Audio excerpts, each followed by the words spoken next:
Hola, soy Bea, estudio bioquímica en la Universidad de Murcia y hoy vengo a contaros qué pasa en nuestro organismo cuando tenemos hambre y cuando nos sentimos llenos después de comer. En este vídeo pretendo explicar de una forma muy resumida pero específica nuestro metabolismo, es decir, los cambios bioquímicos que ocurren en nuestro organismo, en este caso antes y después de las comidas. Antes de empezar me gustaría aclarar algunos conceptos básicos, empezando por las principales biomoléculas energéticas. Los carbohidratos, las grasas y las proteínas son los tres nutrientes en los alimentos que contienen calorías y por lo tanto proporcionan combustible o energía a nuestro cuerpo. La primera biomolécula que vamos a estudiar son los glúcidos, más conocidos como hidratos de carbono o carbohidratos. Los alimentos en los que se encuentran son las frutas, las verduras, las legumbres, cereales, pasta, etc. Son la fuente de energía primaria que utilizamos los seres vivos para realizar nuestras funciones vitales. Su unidad funcional son los monosacáridos, a los que llamamos comúnmente azúcares. El monosacárido del que obtenemos la mayor parte de la energía los seres vivos es la glucosa. Cuando hay un exceso de glucosa, esta se almacena tanto en hígado como en músculo, en forma de glucógeno. El segundo tipo de biomolécula más importante son los lípidos, también llamados grasas o triacilglicéridos en el ámbito de la nutrición. Entre los alimentos en los que se encuentra están la nata, el tocino, la mantequilla, la carne magra, el aceite de oliva, etc. Quiero aclarar que comer demasiado de cualquier clase de grasa no es bueno para la salud, pero cuando se trata de la circulación, algunos tipos de grasas son más saludables que otros. Pero en este vídeo no entraremos en distinguir entre las grasas buenas y las malas, sino que trataremos todas las grasas en general. Son el principal almacén de energía. Son capaces de almacenar hasta 9 kilocalorías por gramo. El glucógeno almacena menos energía, 4 kilocalorías por gramo, pero se moviliza antes. Y por eso a los deportistas se les recomienda comer arroz o pasta si tienen algún partido. Sin embargo, las grasas se almacenan y se acumulan en el cuerpo, como un tipo de reserva a largo plazo. Su unidad funcional son los ácidos grasos y el glicerol. El último tipo de biomolécula que vamos a tratar son las proteínas. Los alimentos en los que se encuentran pues están los alimentos vegetales no procesados, como por ejemplo las nueces, las semillas, las legumbres, etc. Y algunos alimentos de origen animal, pues la carne, la leche, el queso, el yogur, etc.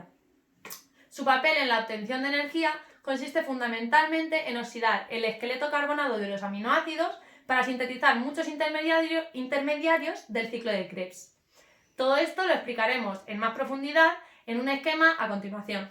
Bueno, a continuación iré explicando brevemente cada una de las rutas que tienen lugar en los tres estados principales del metabolismo, mediante un esquema general, centrándonos en el órgano principal de control y distribución de metabolitos para el resto de tejidos, el hígado. Además, veremos la intervención de otros dos tejidos muy importantes en estos procesos, como son el tejido adiposo, lo que solemos llamar la grasa de nuestro cuerpo, debajo de la piel, alrededor de órganos internos, cuya función principal es almacenar energía en forma de triacilglicéridos, y el músculo, con objetivo de consumir sustratos metabólicos para permitir la contracción muscular.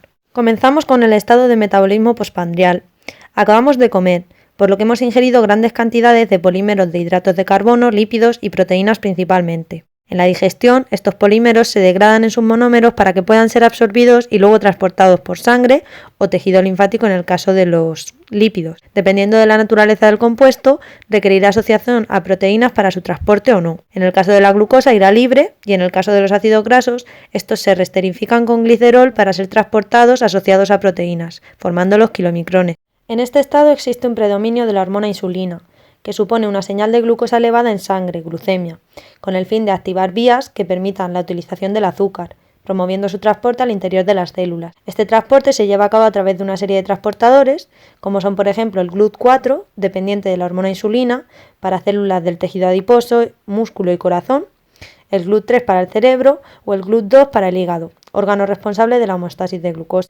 Cuando la glucosa pasa a la célula, es rápidamente fosforilada por la enzima glucoquinasa, que presenta alta afinidad por la glucosa en hígado, o exoquinasa en músculo, hasta glucosa 6-fosfato.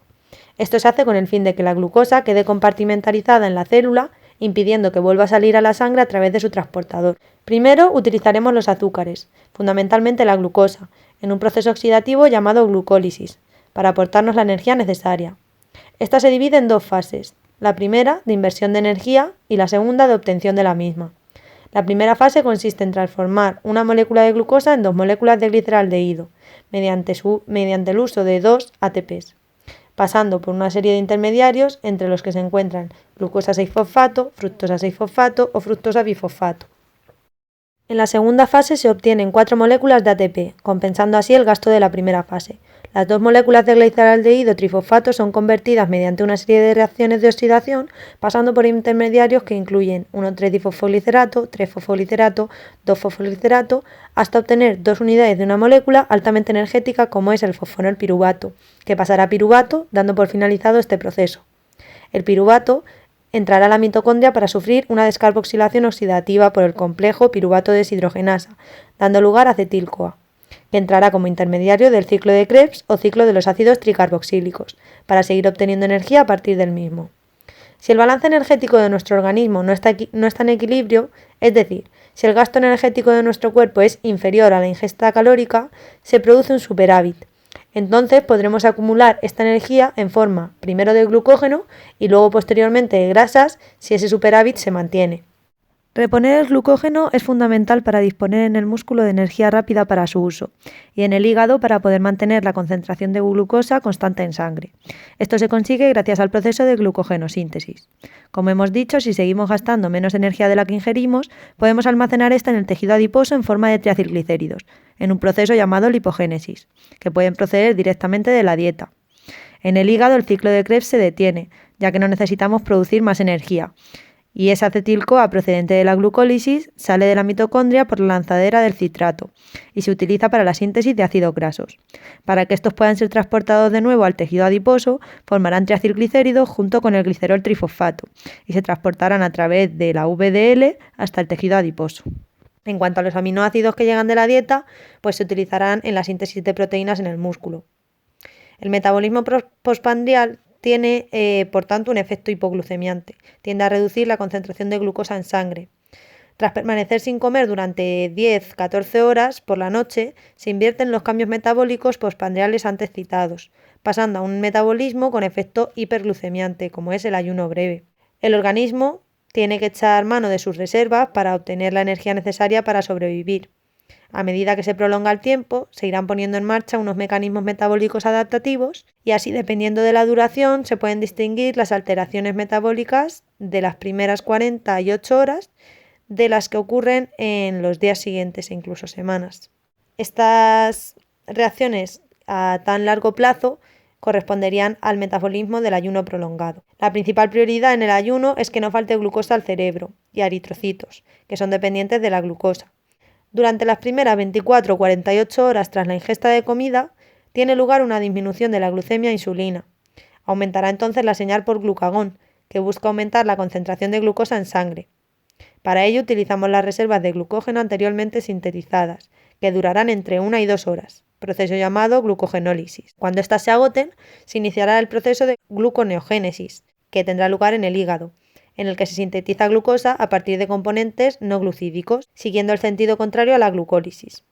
Estos componentes no glucídicos pueden ser aminoácidos glucogénicos, obtenidos por proteólisis muscular, o también se puede obtener a partir de glicerol, obtenido de la movilización de triacilglicéridos del tejido adiposo que están descompuestos por lipólisis. El glicerol obtenido se procesa al ser introducido como sustrato de la gluconeogénesis y los ácidos grasos sufrirán beta-oxidación mitocondrial produciendo acetil-CoA para su introducción al ciclo de Krebs. A partir del tercer día se frena el ciclo de Krebs, que consistía en la fuente principal de ATP, debido a la carencia de oxalacetato que se está usando ahora para la neoglucogénesis o gluconeogénesis.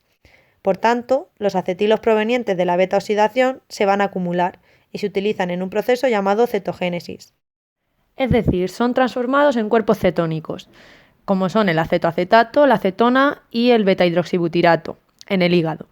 De esta forma, pueden ser transportados a través de la sangre con la finalidad de cubrir las necesidades energéticas del miocardio y cerebrales. Las proteínas se consumen los primeros días para la gluconeogénesis, luego se intentan ahorrar, mediante este consumo alternativo de cuerpos cetónicos, para evitar el deterioro que conlleva el basar el suministro energético en el uso de las proteínas de gran valor. Y bueno, pues ya hemos llegado al final. Espero que esto os haya servido para entender algo mejor los cambios bioquímicos que tienen lugar en nuestro organismo o en nuestro cuerpo.